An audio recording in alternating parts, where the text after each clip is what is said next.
All right, y'all. Good morning. So, after about 20 minutes of troubleshooting, I guess I can finally make another video. First thing I want to talk about, what's been going on with me. So, I guess getting old sucks is the first thing I want to say. 37 years old, and I've been blessed with pretty good health, I think. You know, aside from the fact that I smoke about 2 packs of cigarettes a day and don't always eat the most healthiest things and drink a whole lot of root beer.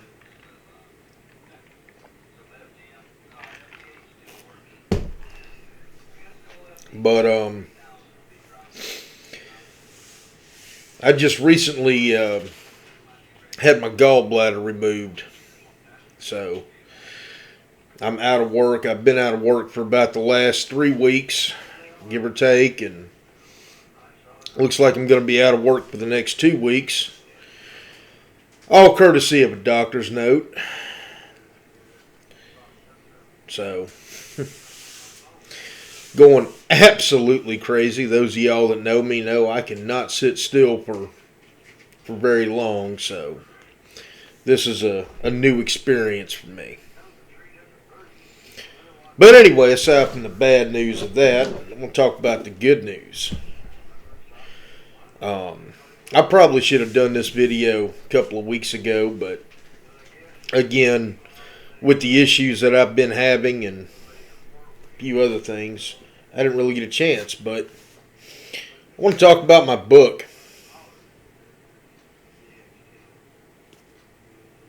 That's right, y'all. I'm a published author now. Self-published, but published nonetheless.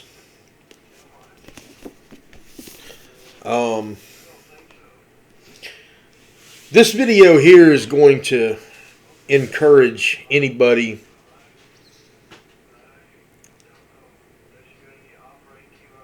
who has something to say and maybe has a great mind to spin a good yarn, spin a good story. This is to encourage y'all. Put that talent to use. Now, I'm not a very avid reader. I would say that my two favorite authors are probably John Grisham and James Grabando.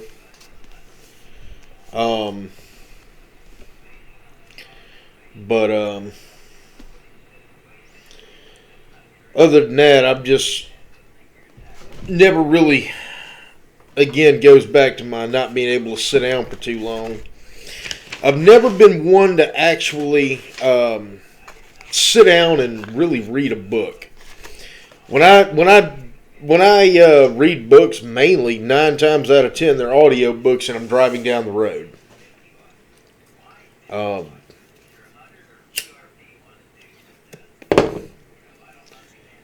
I'm tired of listening to the news because it's all bad. I'm tired of listening to the same old songs. I don't listen to a lot of new music.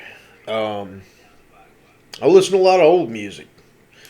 Probably the only new artist I listen to is a guy that's really only known on YouTube named Buddy Brown. He's from right here in Mississippi. But other than that, I listen to a lot of old music, old country, classic rock, blues, jazz.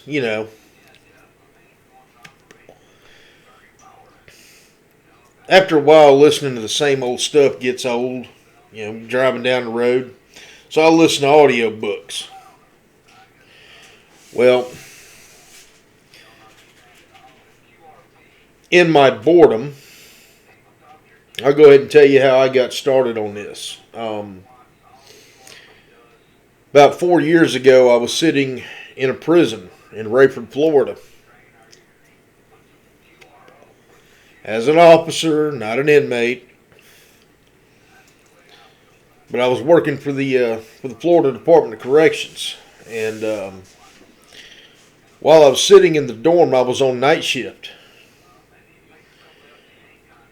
The first, our shifts back then were 12 hours, and the first 6 hours I had spent on perimeter, which meant that I was sitting in a Crown Victoria, driving around the perimeter of the prison at about 10 miles an hour with me, a handheld Motorola radio, and a 12-gauge shotgun. And that's what I did for 6 hours of my shift. Just drive around, drive around, drive around. Well, I'd also listen to talk radio. And I was listening to the Supreme Court appointment. I forget the guy's name because I've tried to distance myself recently from current events to the point to where I've forgotten most of what I used to follow. But I remembered how they were trying to discredit the guy. And I don't know if it was warranted or not. I don't care. I don't want to get into all that. Maybe it was, maybe it wasn't. But it got me wondering, what if a guy wanted to run for public office?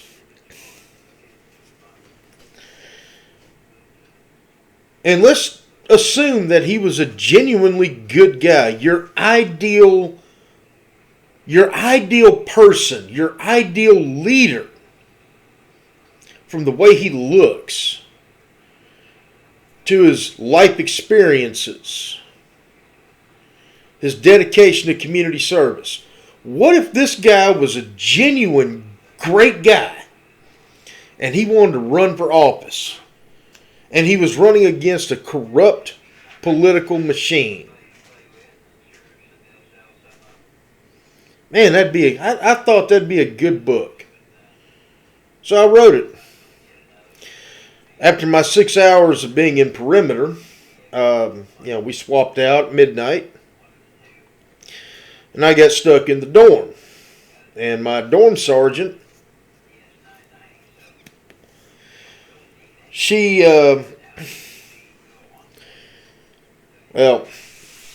before I say this, I gotta say this. In Florida, dorm sergeants don't have to stay in the dorm. They're your alpha responders, and sergeants do pretty much whatever they want. Unless there's a call, and then they handle whatever needs to be handled on the compound. It's a pretty good post. I know this because later I made sergeant. But anyway, she went off and, she went and did what sergeants do. I didn't need her in the dorm because all 130 something of my inmates were asleep. But I had a computer. I had computer access. Now, I did my security checks and I did my counts. I did my job. But I also started writing. And I think that night I probably wrote out about 6 pages. And those 6 pages, 4 years later, became almost 500.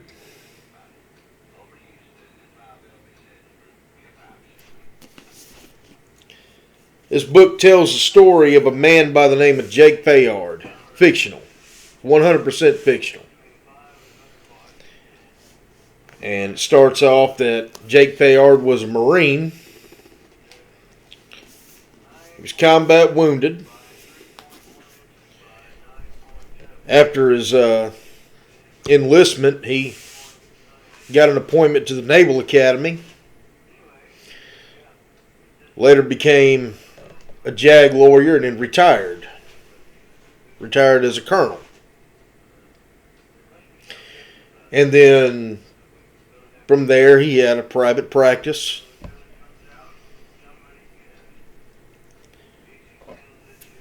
And decided to run. And he faces a lot of trials and tribulations. Somebody tries to kill him. His son's kidnapped. And eventually, going through all this, he still stays the course. Gets elected. Then when he gets up there, he sees the corruption up there and tries to fight it.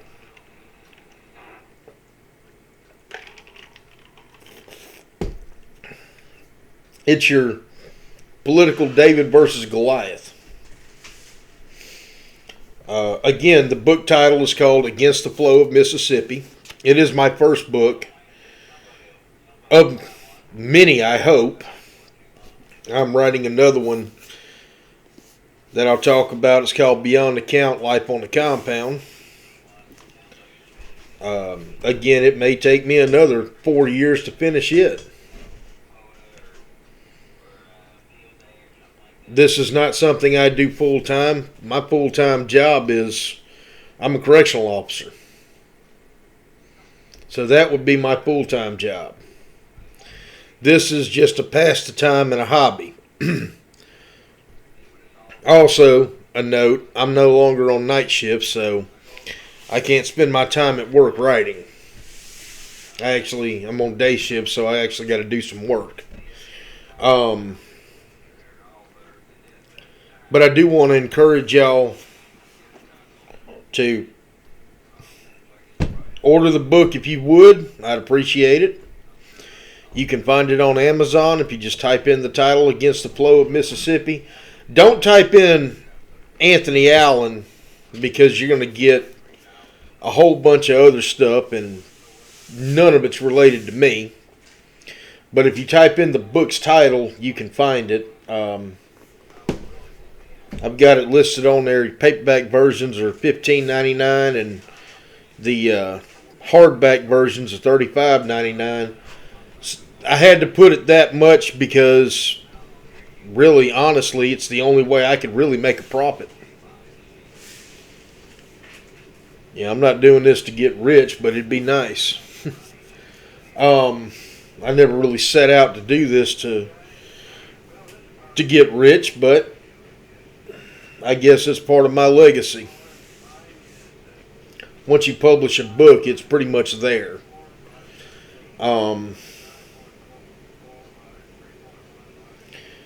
And while I'm talking about that, I do want to say this.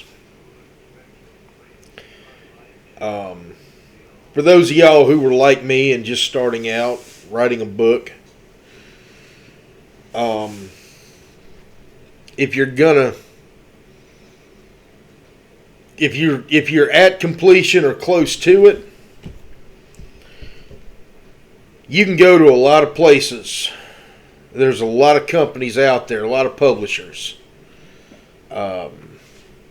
Austin Macaulay, they'll look at it.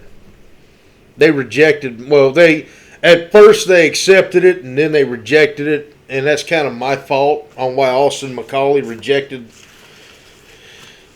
The reason is my thoughts, and they didn't say it, this is just my thoughts, is I didn't have enough content. And at the time that I submitted it to them, it was more like, I just want to get this done so I could say I've done it. So, if I wouldn't have done that, I probably would have been all right. So, that's my fault.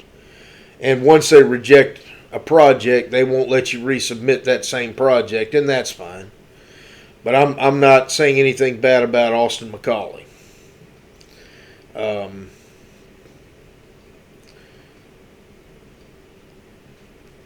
Those were that was the first first place I sent the book. Another place that I sent the book was Page Publishing.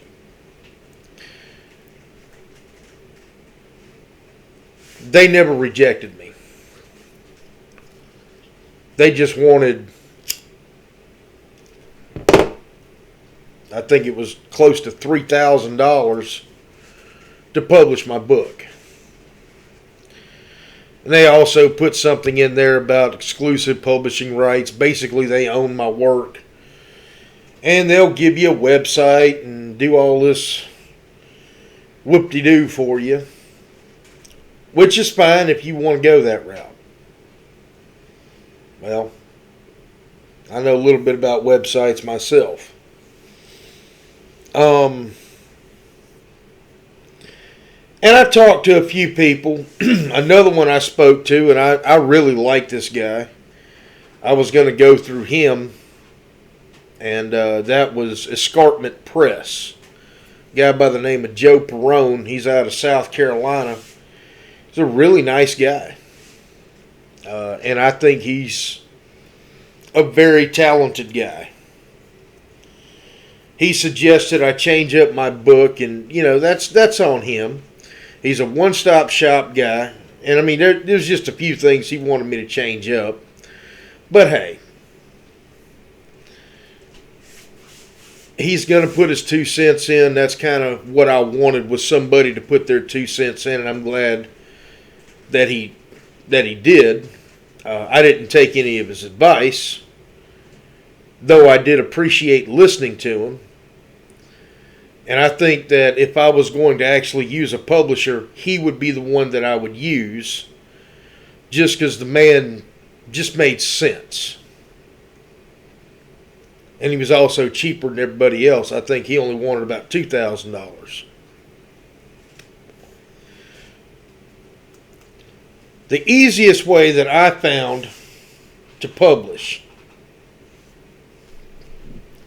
and this is how I did it myself, was I went through Amazon. When I had the book to where I was happy with it at completion,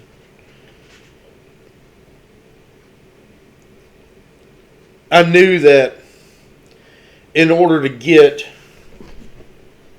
the in my hand print, the real print, versus an ebook. I'm not crazy about ebooks. I mean, they're all right, but I could take them or leave them personally. I wanted the feel, this feels like success to me. I can hold it in my hand and it's got my name on it. It's a badge of pride for me to hold this in my hand and know this is my work.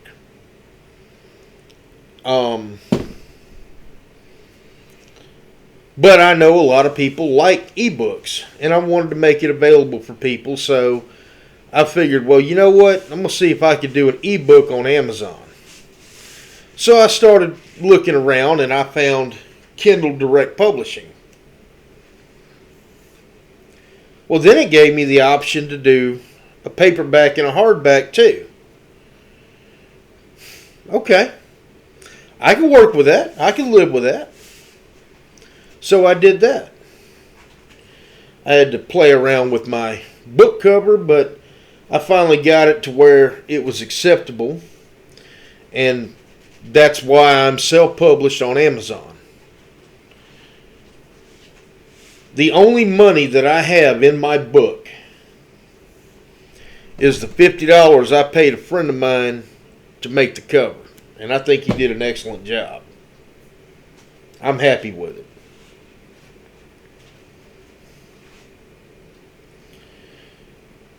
As far as actual paying publishing cost, I didn't have to do that because I went through Amazon. Now, that means that I've also got to publish my own book. I have no problem publishing it. Promoting it. I have to promote my own book. And I've done that. I've got shirts that I've made up. I've got a bag that I keep my books in. when I go places.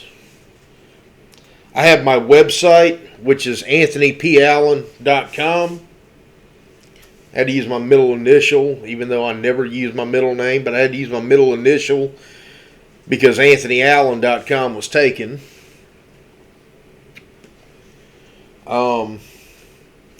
I'm setting up local book signings.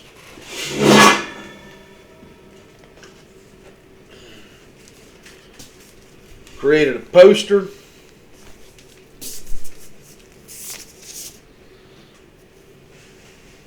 And I've got a tripod that I put it on, or will be putting it on when I go to do these book signings. I haven't done one yet. So I'm promoting it all on my own. I've sent it out to about every friend I've got. I've sent copies out to some of my friends. I've had other friends actually go and buy the book, and I appreciate that because it'll certainly save me on posting or postage, and they're out of the area, but hey, if I ever see them again, I'll sign the book.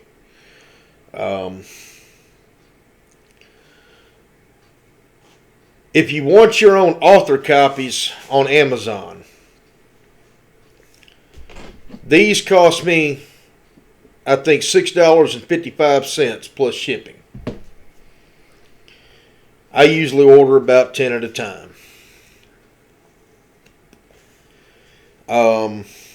Hardbacks, I have not gotten them in yet. I think I ordered 3, and I think they were like $11.99. Those actually should be in tomorrow, I think.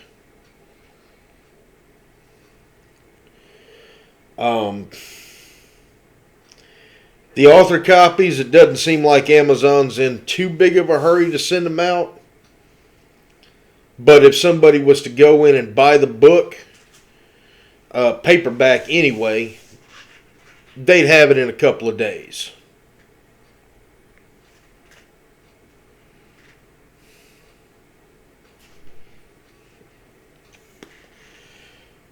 My author copies take about a week and a half to get in.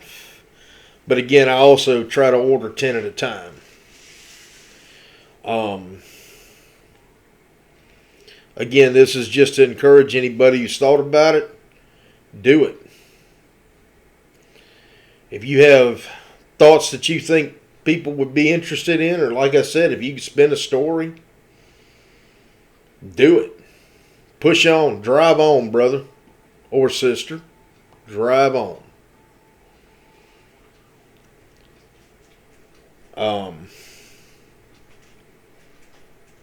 Again, this will not be my last one.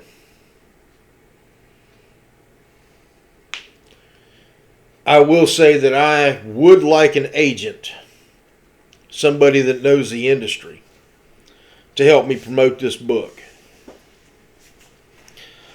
I'm currently self-published,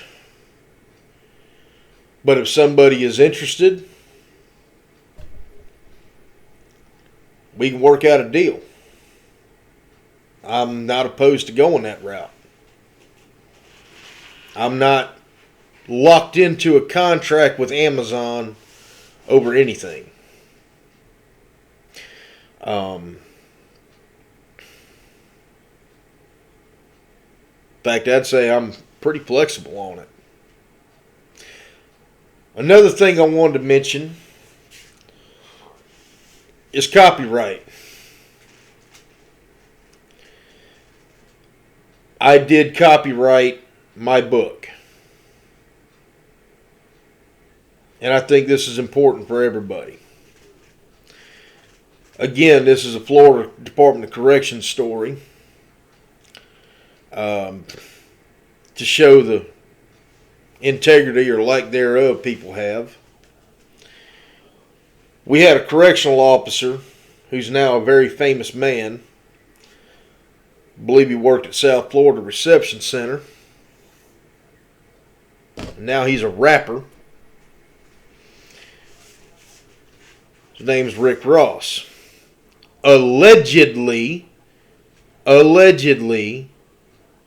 the story I heard was that a lot of his songs at first were lyrics that he stole off of inmates. Hearing that story, I will say, protect your work. And I'm not saying whether Rick Ross actually did or didn't do it. I don't know. I am saying that the smart play is to make sure that what you do is protected. Copyright infringements, plagiarism, unfortunately, it's common.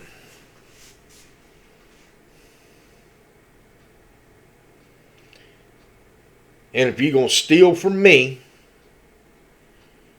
for writing a book, you about as low as they go, in my opinion. So make sure you protect yourself.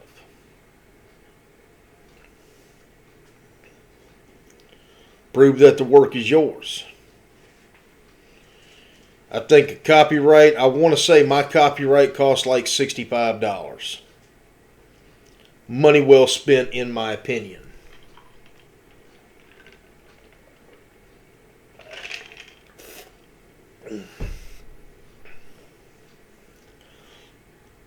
So if I was y'all, I would really look into doing that.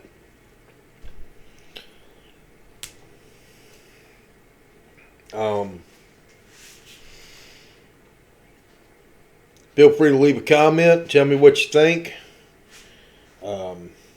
Hopefully some of y'all see this and decide to buy my book. I'd appreciate it.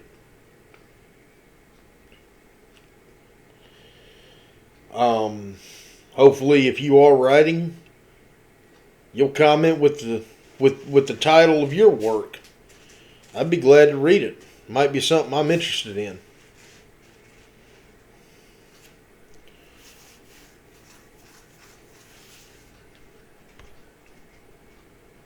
You know, this is the first form of entertainment was books. People read books long before they ever had a TV or a radio.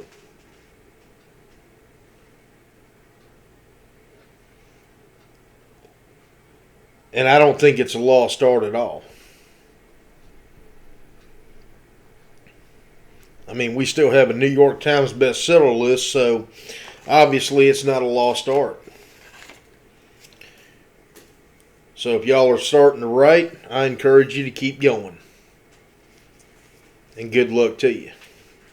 Post your video. Tell your story.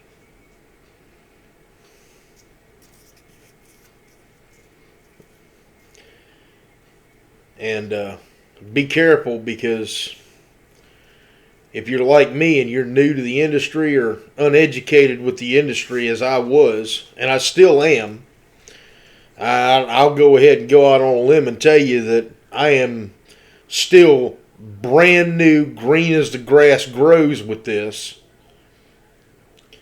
Before you sign a contract with somebody, unless you are versed in contract law, which fortunately I am, if you don't understand something, don't hesitate to ask. And if you really don't understand it, don't hesitate to consult an attorney.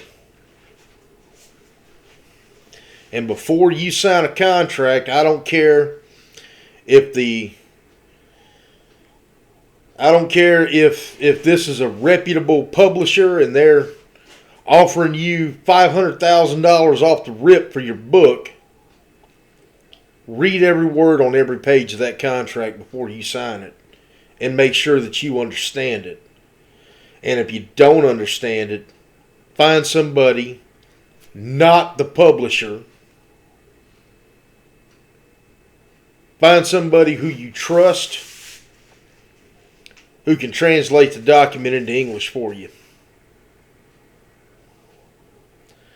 And that's just that is the name of the game. I don't want to see anybody get screwed out here.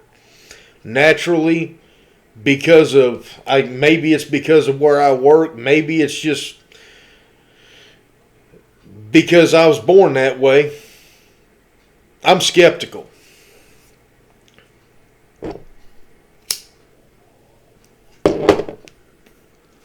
I'm very skeptical on who I trust. I know that I can say that this is mine.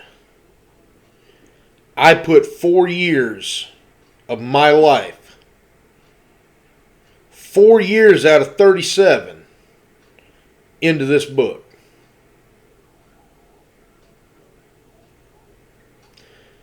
I'm not going to just hand it over to somebody. This is my baby.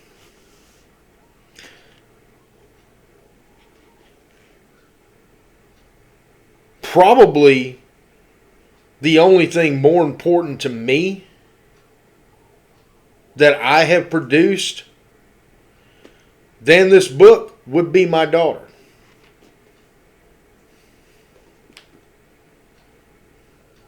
That's how I look at what I'm doing here.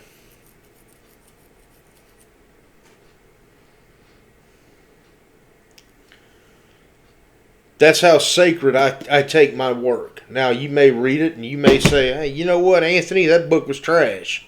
Okay, thank you for the criticism. I appreciate your opinion. But as far as protect what's yours.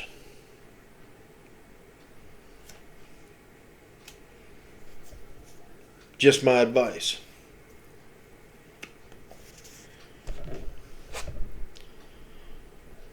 Appreciate y'all watching. Y'all have a good morning.